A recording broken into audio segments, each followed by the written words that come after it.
Reyes de España.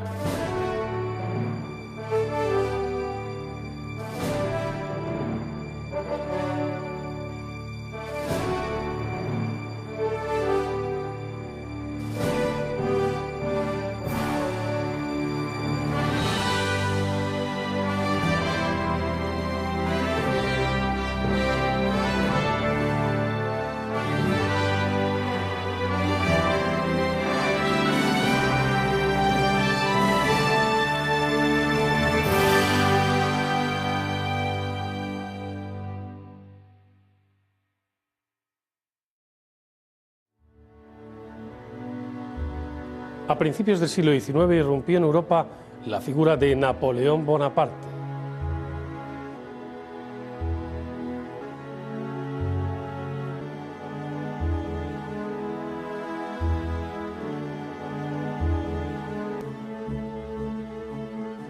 En los planes expansionistas del emperador de Francia, España debía jugar un papel primordial.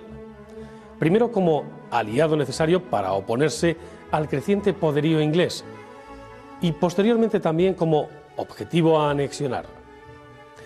Para ello se sirvió de la figura de Manuel de Godoy, primer ministro del rey Carlos IV, al que engañó valiéndose de su codicia y ansias de poder, urdiendo un hábil plan que le permitiría tener acceso a la corona española.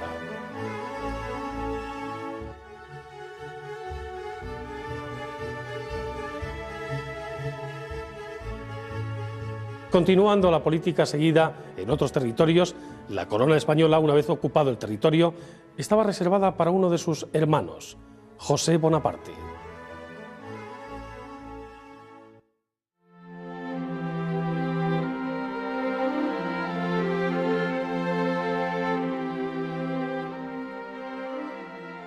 José I, el rey intruso.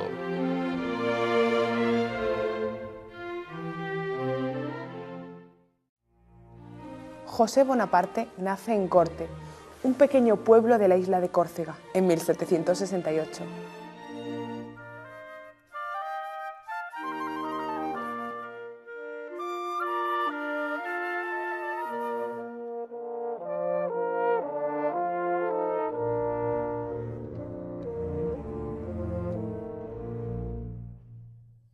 Es el hijo mayor de Carlos María de Bonaparte y Leticia Ramolino, y por tanto, hermano mayor de quien sería con el tiempo Napoleón Bonaparte.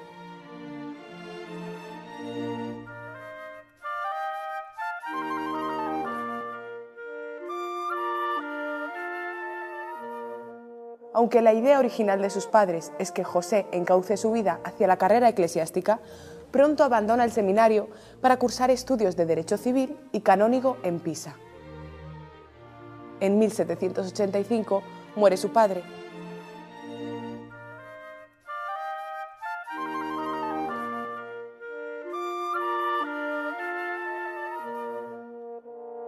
José debe tomar el mando de la familia Bonaparte y preocuparse de la educación de sus 7 hermanos, así como de procurar el sustento familiar.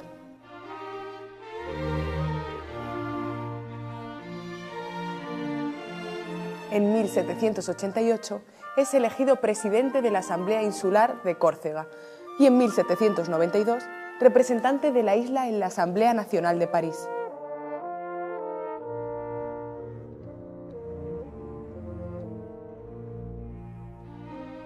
Se casa en 1794 con Julie Clary, hija de un rico comerciante de jabones de Marsella. Con ella tiene 3 hijas, pero solo 2 sobreviven, Zenaida y Carlota.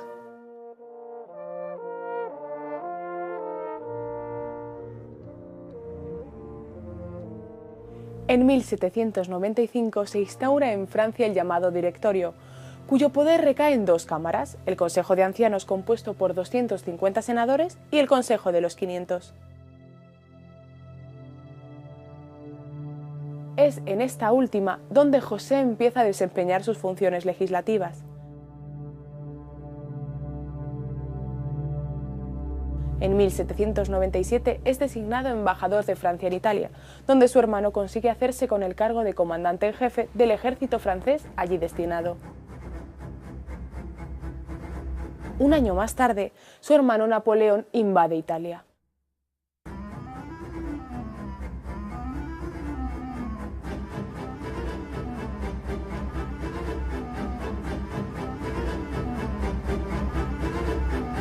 Tras la conquista, se proclama la República Romana y se deporta a Francia al entonces Papa Pío VII.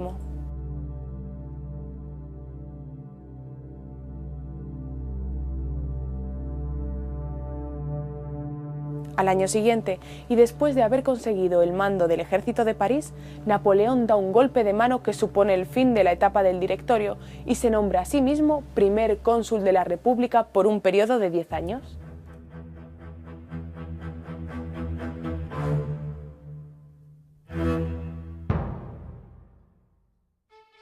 Este nombramiento propicia que José asuma distintos cargos diplomáticos, en los que desarrolla una importante labor que hace posible la firma de importantes tratados, como el de Mortefontaine, que reinstaura las buenas relaciones entre Francia y Estados Unidos. En 1801, José I firma el Concordato con la Santa Sede, por el que se permite la vuelta del Sumo Pontífice a su sede en el Vaticano, desde su destierro en Francia.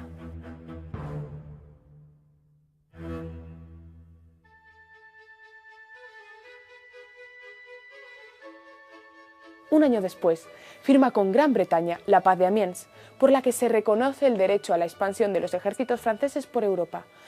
Pero dicha paz es efímera, dado que en 1803 las hostilidades con los ingleses se reanudan.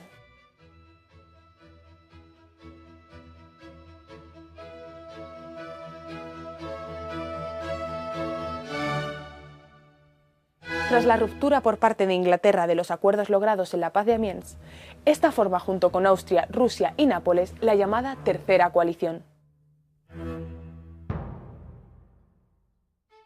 Ante la ausencia de su hermano, embarcado en la guerra con los ejércitos austriacos y ruso, José, como el gran elector, toma las riendas del imperio.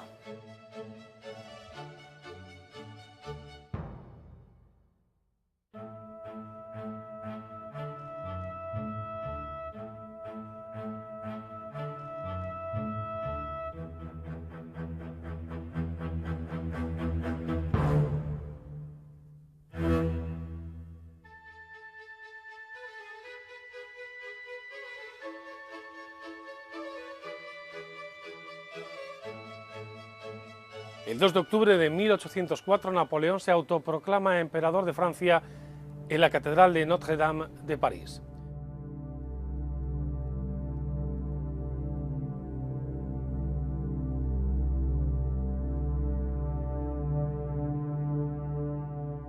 Como consecuencia, a José Bonaparte, su hermano, se le designa entonces gran elector del imperio, un cargo que representaba en aquel momento a la más alta institución del Estado.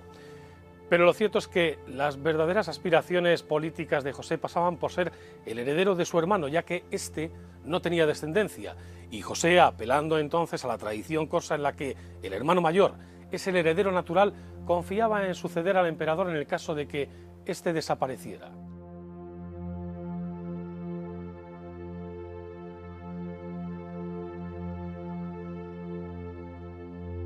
Pero Napoleón, con el fin de hacerle desistir de estas aspiraciones sucesorias, le ofrece a su hermano el trono de Lombardía, región de la península italiana por aquel entonces en poder de Francia.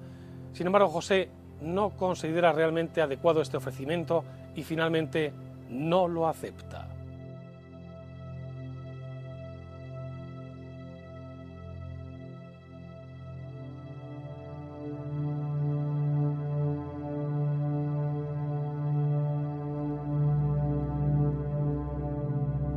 Napoleón derrota a las tropas de Austria y Rusia en la batalla de Austerlitz Esto posibilita la devolución por parte austríaca de algunas de sus provincias centroeuropeas.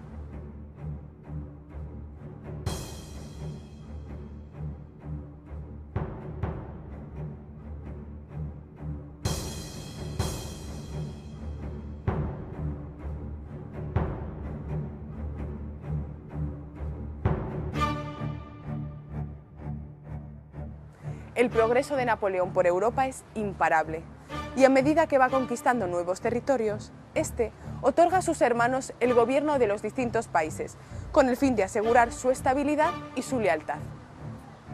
De este modo, se proclaman nuevas repúblicas de hecho, donde la figura del rey representa la más alta institución del Estado, pero esta figura ahora carece del significado que tenía antes de la Revolución. Así, en Nápoles es designado José como nuevo rey. En Holanda es su hermano Luis el que toma las riendas y Jerónimo hace lo propio en Westfalia.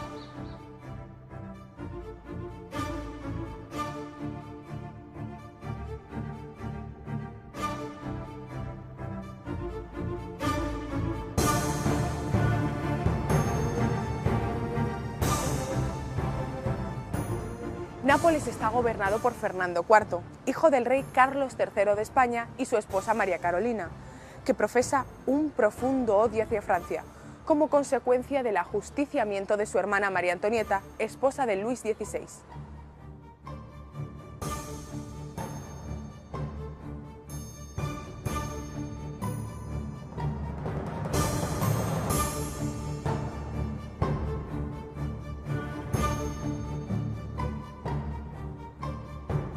Aconsejado por su esposa, el rey Fernando IV de Nápoles rompe el tratado de neutralidad con Francia al permitir que una escuadra anglo-rusa desembarque en la ciudad italiana.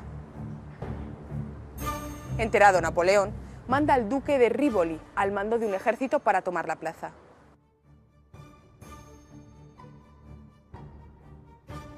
Las tropas napolitanas se retiran sin resistencia y los reyes Fernando IV y María Carolina huyen a Sicilia.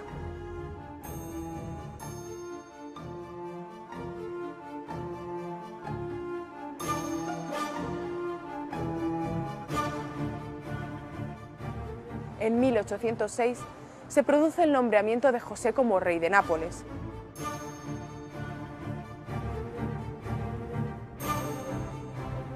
En un intento por ganarse las simpatías del pueblo, otorga puestos honoríficos a ciudadanos napolitanos, aunque los cargos importantes les eran reservados a ciudadanos franceses. Emprende una serie de medidas sociales de gran calado popular. Consigue sanear las cuentas del Estado, así como impulsar la cultura, sobre todo con la enseñanza y el fomento de la pintura y el teatro, del que era un gran aficionado.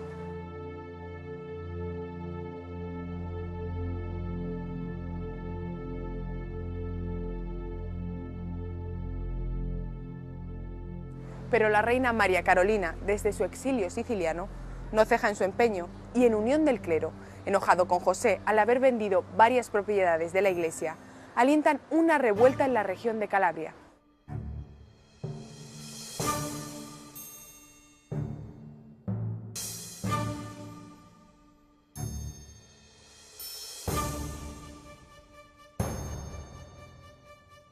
Encabezada por el líder guerrillero Michel Pézat, conocido como Fra Diavolo.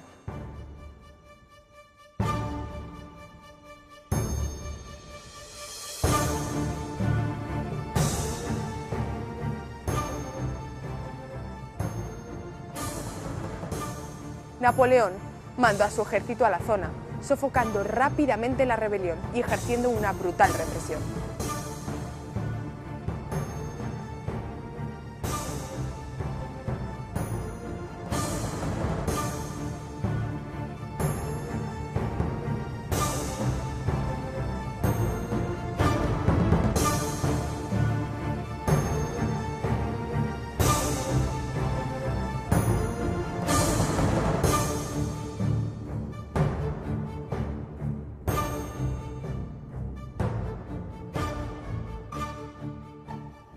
En 1807, Napoleón informa a su hermano José del acuerdo al que había llegado con el rey de España, Carlos IV.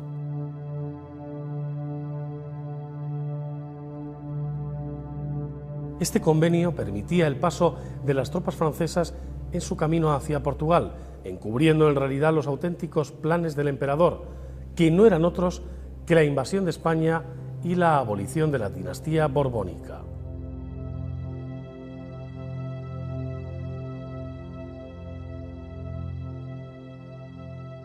Napoleón manejaba a su antojo al primer ministro español Manuel Godoy, al que había conseguido restaurar en su cargo después de una destitución forzada por sus fracasos bélicos.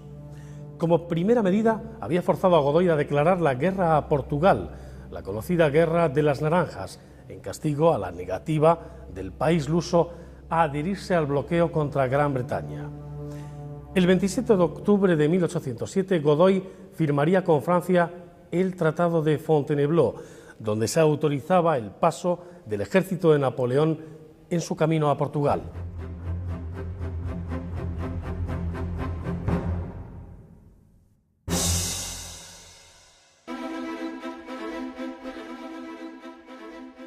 En el tratado se acuerda que Portugal, una vez conquistada, se dividiría en tres partes, siendo una de ellas, el Algarve, destinada a ser posesión de Godoy con título de rey.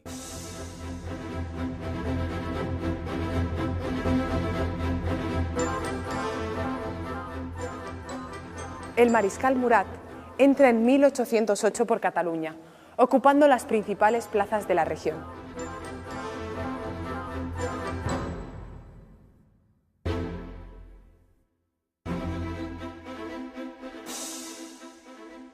Godoy se percata de las verdaderas intenciones de Napoleón y decide trasladar a la familia real hacia América. Pero en Aranjuez, el pueblo enterado de esta circunstancia asalta el Palacio Real tomando prisionero a Godoy, que inmediatamente es depuesto.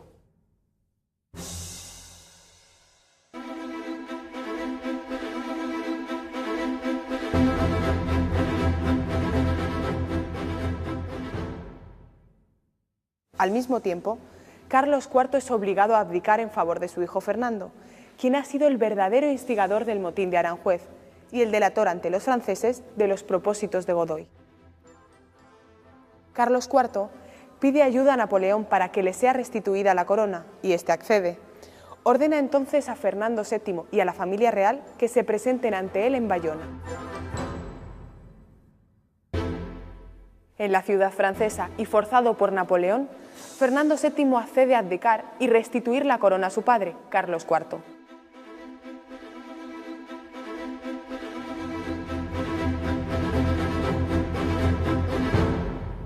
Pero este ha llegado a un acuerdo secreto con Napoleón y a los 2 días abdicará en el propio emperador.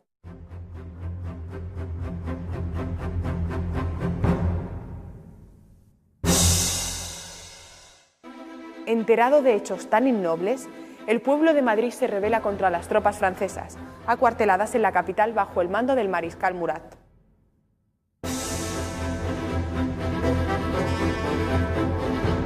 Es el 2 de mayo de 1808.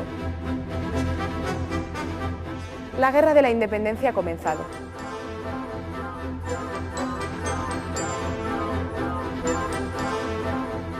El clamor popular contra los propósitos de Napoleón se traduce en una rebelión ciudadana que los franceses aplastarán con una cruenta represión.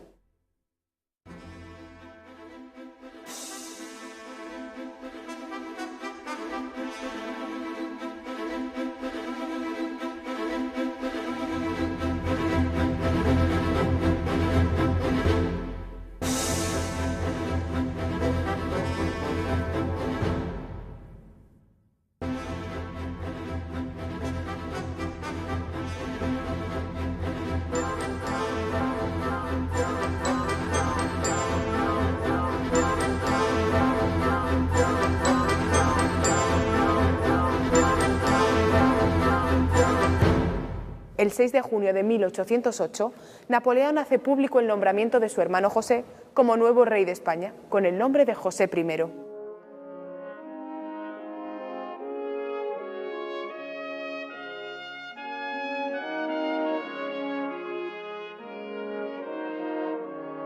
Su reinado se desarrolla bajo el condicionamiento de la guerra, Intenta buscar el apoyo de los grupos liberales españoles, cuyos miembros son los llamados afrancesados. Estos tienen diversos motivos para colaborar con los invasores.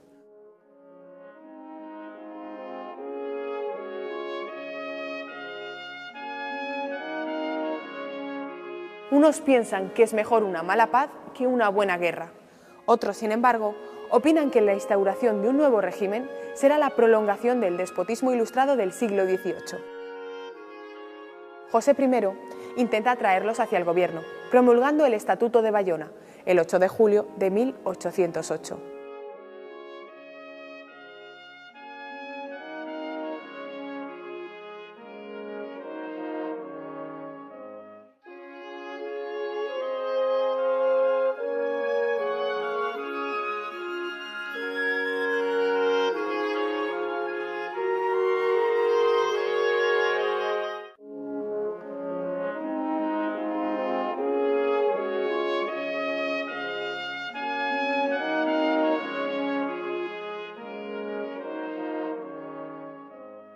Pues el Estatuto, la Constitución de Bayona, es la primera de las constituciones españolas y es una especie de carta otorgada, en realidad más que una constitución, que tiene mezclas o elementos que proceden del Imperio Napoleónico y mezclados. También hay principios revolucionarios y luego se incorporan algunos elementos españoles de la tradición española para que no resultara tan chocante al pueblo sobre el que se iba a aplicar.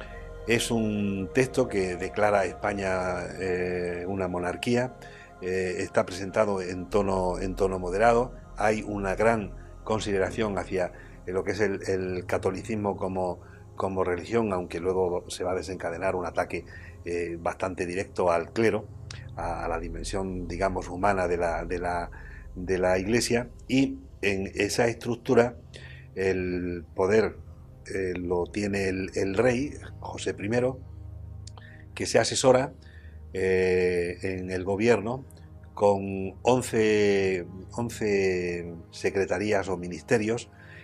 Hay algunas que son absolutamente nuevas en España, como el Ministerio de Policía o el Ministerio del Interior, que es el más novedoso y una de las creaciones más importantes de José I.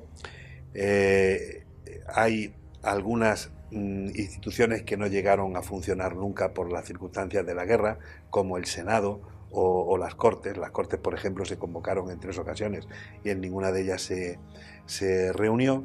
Y vigencia como tal, pues solamente la Constitución de Bayona la tuvo de manera muy ocasional, porque la guerra se va a convertir en la principal preocupación del rey, y en la guerra los problemas le venían tanto de los propios mariscales franceses, que no estaban muy dispuestos a secundarlo porque las órdenes del emperador eran mantenerse sobre el terreno, y entonces si había que expoliar o abusar de la población lo iban a hacer, cosa que José quería impedir sin éxito. Y luego estaban los problemas que le originaban sus súbditos rebeldes, los españoles, que no habían admitido la Constitución de Bayona porque no habían aceptado la legalidad de las aplicaciones de Bayona.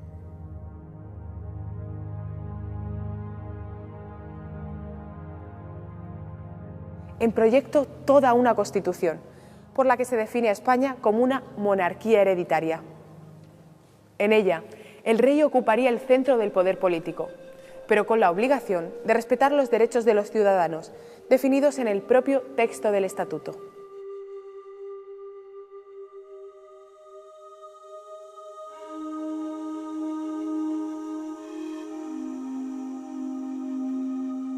Asimismo, declara el carácter confesional de la nación, señalando que será la religión católica, apostólica y romana la religión del rey y no se permitirá otra.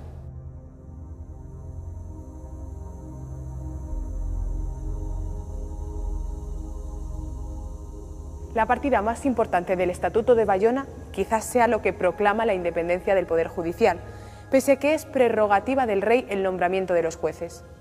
De igual forma, se articula en instancias que facilitan el acceso a los ciudadanos de la justicia.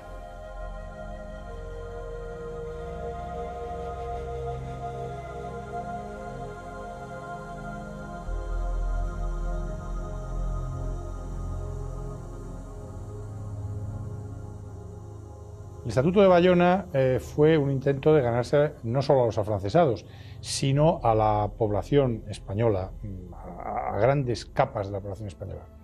Porque el Estatuto de Bayona es un estatuto avanzado, estatuto o Constitución de Bayona que se promulga para dar amparo al régimen francés encabezado por José I, es avanzada, aunque no tan avanzada como lo será después, unos años después, la Constitución de Cádiz de 1812. Y hay, por ejemplo, hay ataques contra la intolerancia, pero se queda a medio camino. Fue un intento, sin duda alguna, de propiciarse a los sectores más avanzados de la Ilustración española y de luchar contra la tiranía, que de alguna forma estaba representada por el sistema del antiguo régimen, similar al de los monarcas que habían sido eliminados en Francia. La invasión napoleónica, el régimen de Napoleón va a ir seguido de toda una serie de reformas, muchas de ellas en la línea liberal. Siempre se ha dicho que Napoleón lo que hace es consolidar la revolución, y todos los afrancesados españoles, en el fondo, lo que hacen es decir, bueno, este señor que viene es de fuera, pero aporta una serie de cosas positivas. Claro, si yo también lo creo, viendo lo que vino después y viendo lo que fue después Fernando VII y la vuelta de toda el antiguo régimen, la vuelta del absolutismo, etc. Pero claro, tenía un defecto de origen muy importante esa Constitución, y es que eliminaba los derechos de la familia real española de los Borbones, que aquí entramos en ese terreno de la lealtad a la monarquía, y más todavía en la época del antiguo régimen, como algo metido hasta los huesos dentro del sentimiento del pueblo español y de otros muchos pueblos. Y por otra parte, pues era un intruso, era un impostor, era un soberano extranjero, que todo eso pesaba mucho más que los aspectos avanzados, progresistas, liberales, que una serie de personas, no obstante, vieron, y que no dejaban de tener su parte de razón, como eran estos afrancesados, no dejaban de tener su parte de razón, como ya he dicho, porque desde luego el tiempo demostró con creces que estos avances pues eran importantes. Aunque, repito, desde el punto de vista del liberalismo, la Constitución de Cádiz fue más allá que el Estatuto de Bayona.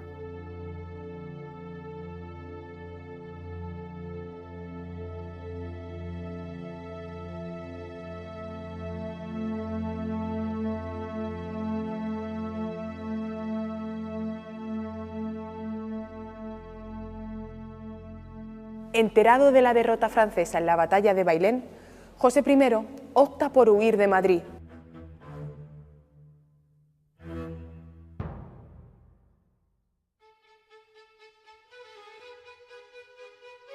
Trasladando la corte a Vitoria.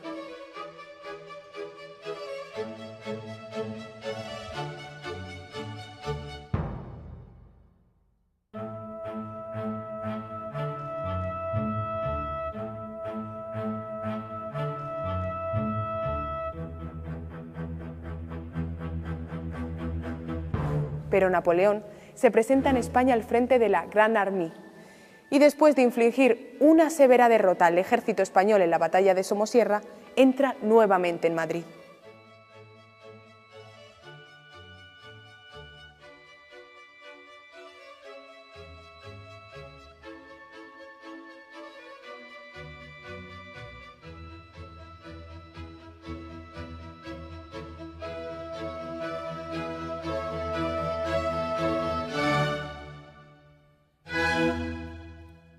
Restablecido el poder en Madrid, José I intentó gobernar como un rey, pero el pueblo no lo aceptó nunca, al considerarlo el representante de un ejército invasor. Se le apodaba Pepe Botella por su supuesto carácter bebedor, aunque es verdad que realmente era abstemio.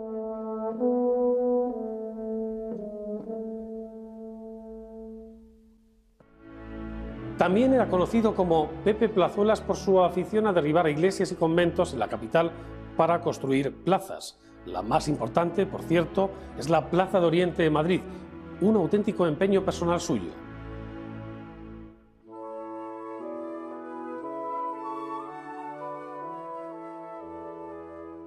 José I intentó paliar esa falta de afecto popular con la implantación de leyes que pretendían favorecer a las clases más humildes o con la celebración también de innumerables festejos, pero realmente no terminó nunca de calar en el pueblo. Incluso la no presencia en España de la reina, que nunca terminaría de pisar suelo español, fue un acicate más en su contra, ya que el pueblo nunca tuvo la sensación de sentirse gobernado por una monarquía al uso.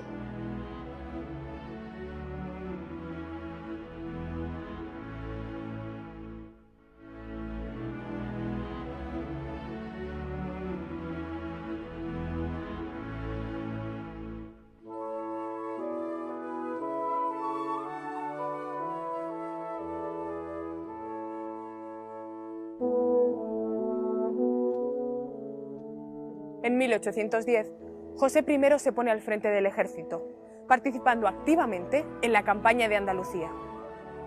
Un año más tarde, desencantado con el pueblo español, viaja a París con el fin de poder abdicar, pero Napoleón no solamente no le consiente, sino que además es nombrado generalísimo del ejército de España y responsable máximo de la campaña militar.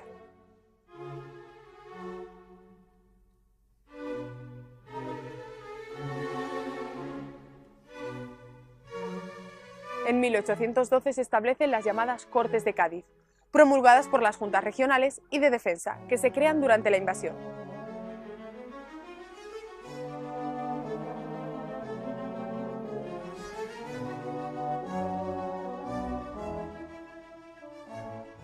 En estas existen tres grandes tendencias: los absolutistas, defensores del regreso de la auténtica monarquía; los liberales, que se inspiran en los ideales de la Revolución Francesa; y los jovellanistas, defensores de las reformas, pero no del carácter revolucionario de las mismas. Como primera tarea de las Cortes, se establece la creación de un cuerpo legislativo sobre el que cimentar un nuevo orden social. El resultado es la Constitución de 1812, conocida popularmente como la Pepa, ya que se promulga el día de San José.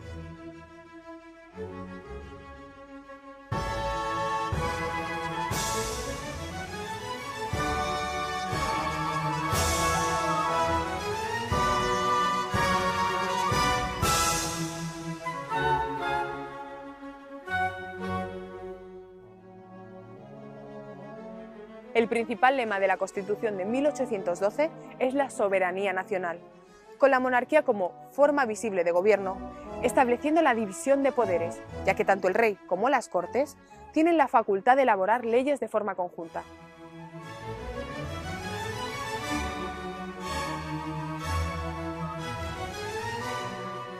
Además, por primera vez, se reconocen derechos individuales, tales como la libertad de imprenta, la igualdad ante la ley o la inviolabilidad del domicilio.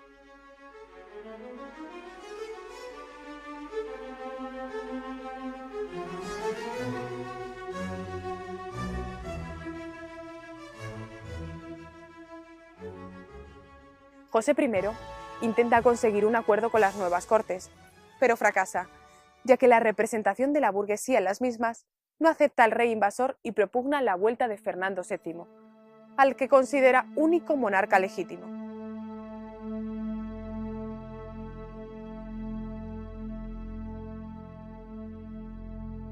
El 22 de julio de 1812, las tropas anglo-españolas al mando del duque de Wellington derrotan a las francesas en la decisiva Batalla de Arapiles.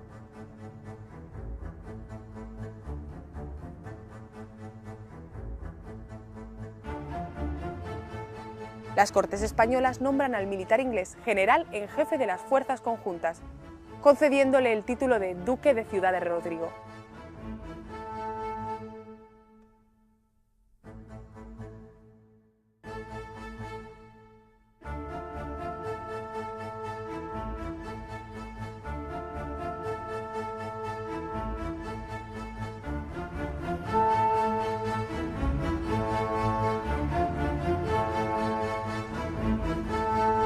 En estas circunstancias, José I opta por abandonar Madrid para dirigirse a Francia, pero el 21 de junio de 1813 las tropas del rey son derrotadas en Vitoria, lo que le obliga a cruzar rápidamente la frontera.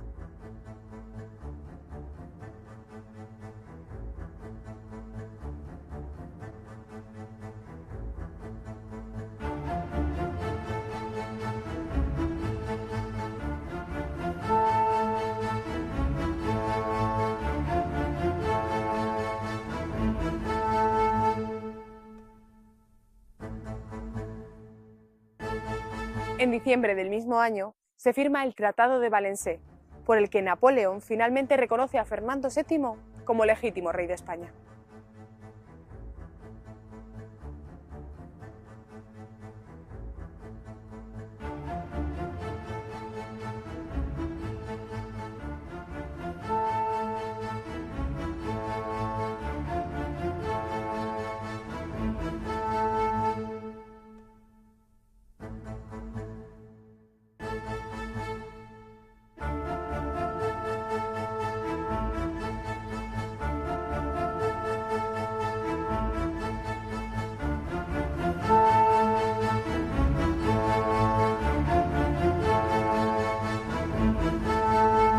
Una vez que abandonó España y después de la derrota del ejército francés en Waterloo, José I se trasladaría a Estados Unidos, donde vivió bajo el título de Conde Surveiller, dedicado a obras de beneficencia y a proteger a los bonapartistas exiliados con la ayuda de la masonería.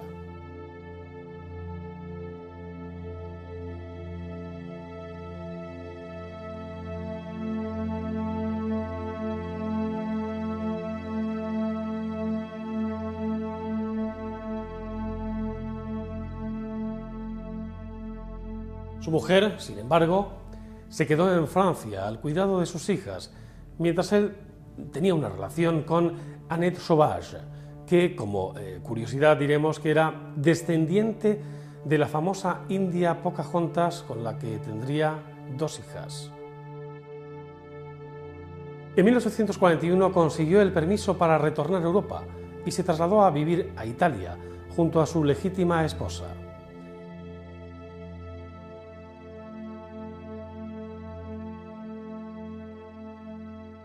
En Florencia sufrió una enfermedad que le dejó postrado en cama, hasta que finalmente, el 28 de julio de 1844, moría a los 76 años de edad, recibiendo sepultura en la ciudad toscana.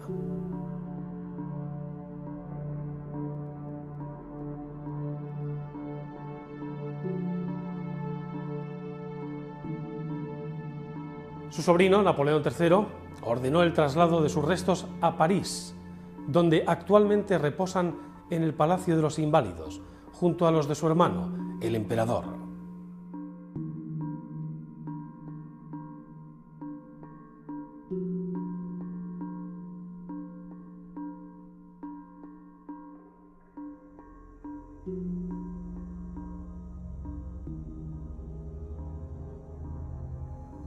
Se puede decir que él estaba haciendo muchas cosas de las que también estaban haciendo en el otro lado los liberales galitanos.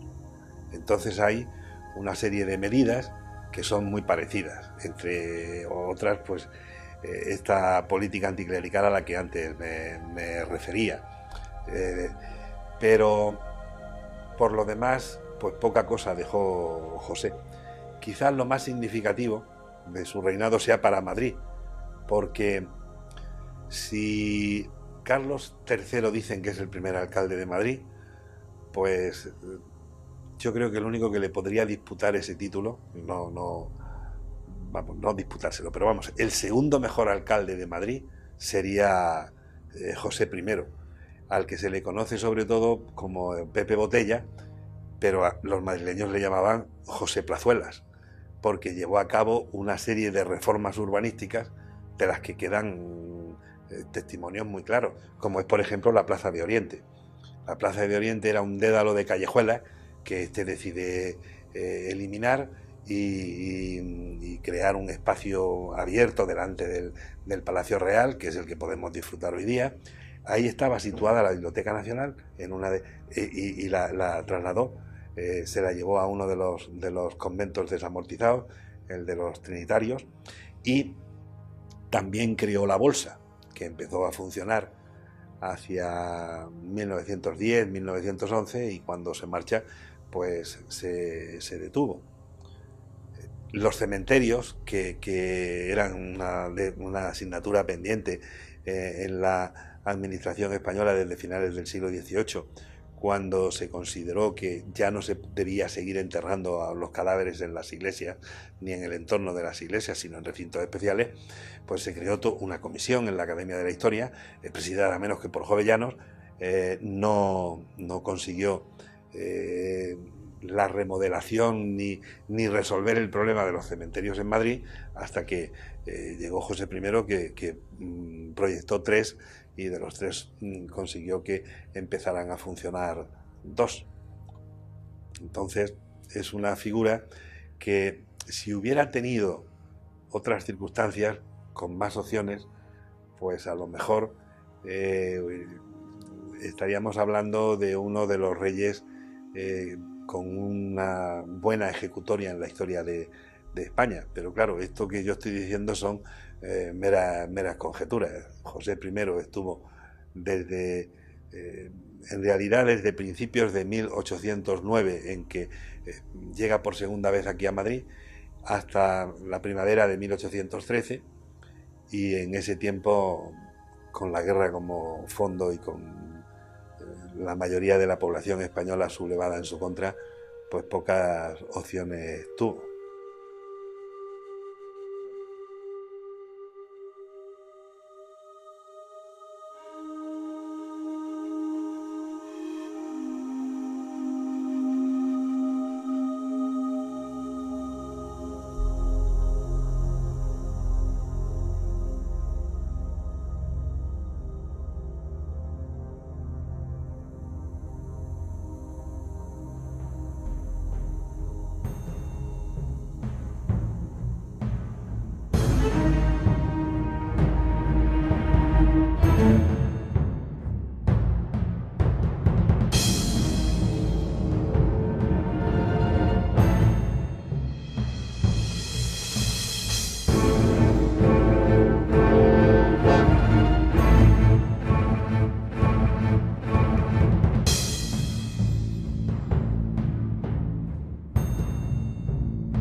Reyes de España.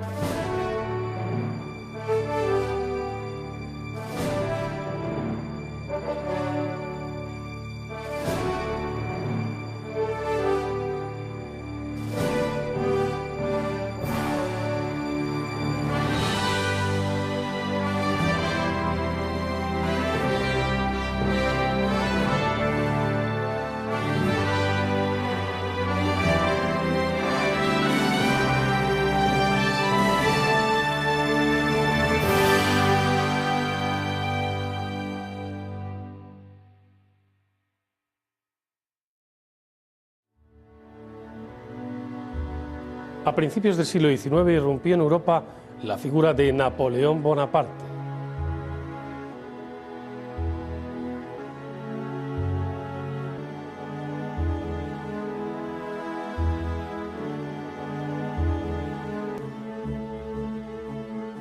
En los planes expansionistas del emperador de Francia, España debía jugar un papel primordial. Primero como aliado. Los ejércitos franceses por Europa. Pero dicha paz es efímera, dado que en 1803 las hostilidades con los ingleses se reanudan.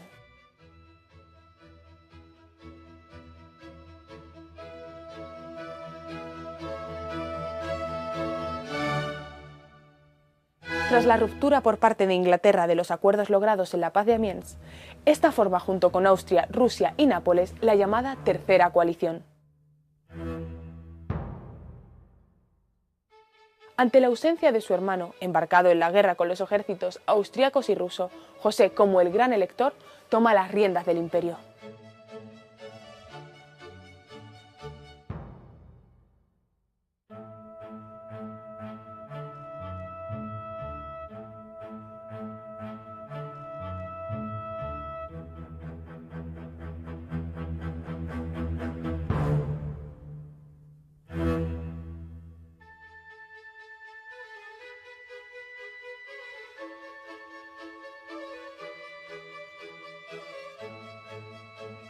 El 2 de octubre de 1804, Napoleón se autoproclama emperador de Francia en la Catedral de Notre-Dame de París.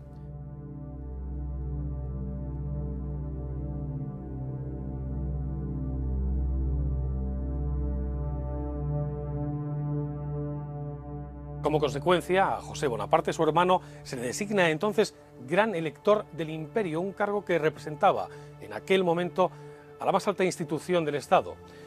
Pero lo cierto es que las verdaderas aspiraciones políticas de José pasaban por ser el heredero de su hermano.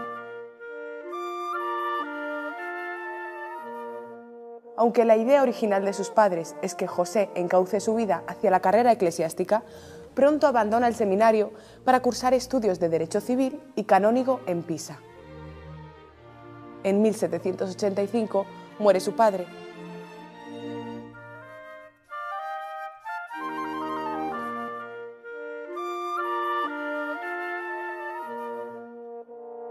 José debe tomar el mando de la familia Bonaparte y preocuparse de la educación de sus 7 hermanos, así como de procurar el sustento familiar.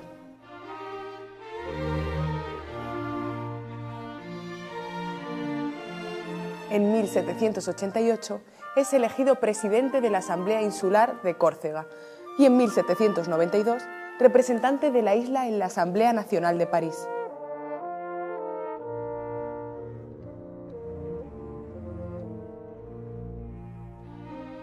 Se casa en 1794 con Julie Clary, hija de un rico comerciante de jabones de Marsella.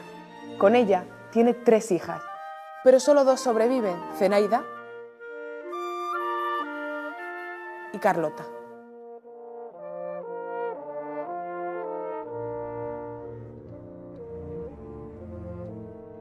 En 1795 se instaura en Francia el llamado Directorio, cuyo poder recae en 2 cámaras, el Consejo de Ancianos compuesto por 250 senadores y el Consejo de los 500.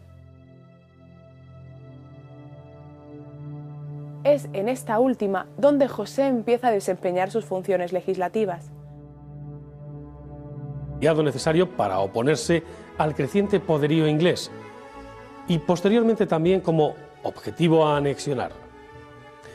Para ello se sirvió de la figura de Manuel de Godoy, primer ministro del rey Carlos IV, al que engañó valiéndose de su codicia y ansias de poder, urdiendo un hábil plan que le permitiría tener acceso a la corona española.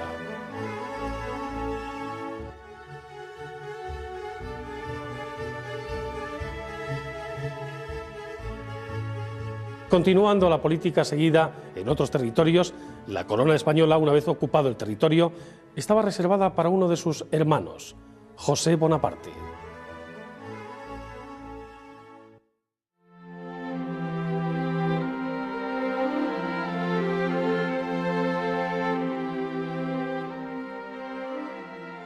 José I, el rey intruso.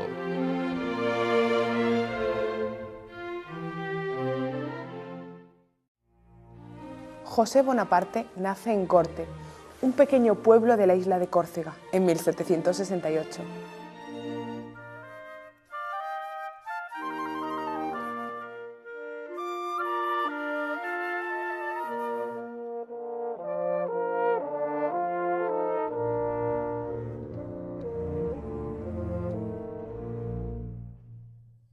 Es el hijo mayor de Carlos María de Bonaparte y Leticia Ramolino, y por tanto, hermano mayor de quien sería con el tiempo Napoleón Bonaparte.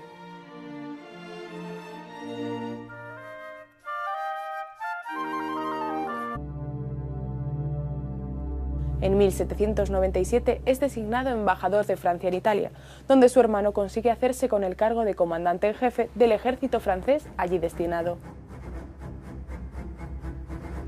Un año más tarde, su hermano Napoleón invade Italia.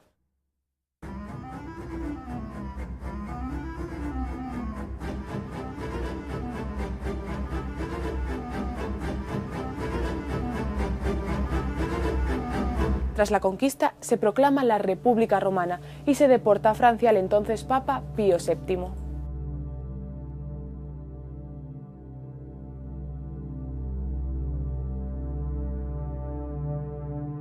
Al año siguiente, y después de haber conseguido el mando del ejército de París, Napoleón da un golpe de mano que supone el fin de la etapa del Directorio y se nombra a sí mismo primer cónsul de la República por un periodo de 10 años.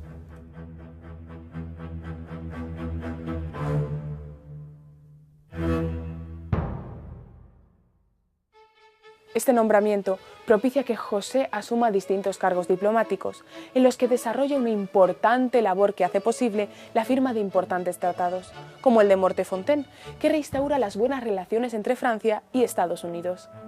En 1801, José I firma el Concordato con la Santa Sede, por el que se permite la vuelta del Sumo Pontífice a su sede en el Vaticano, desde su destierro en Francia.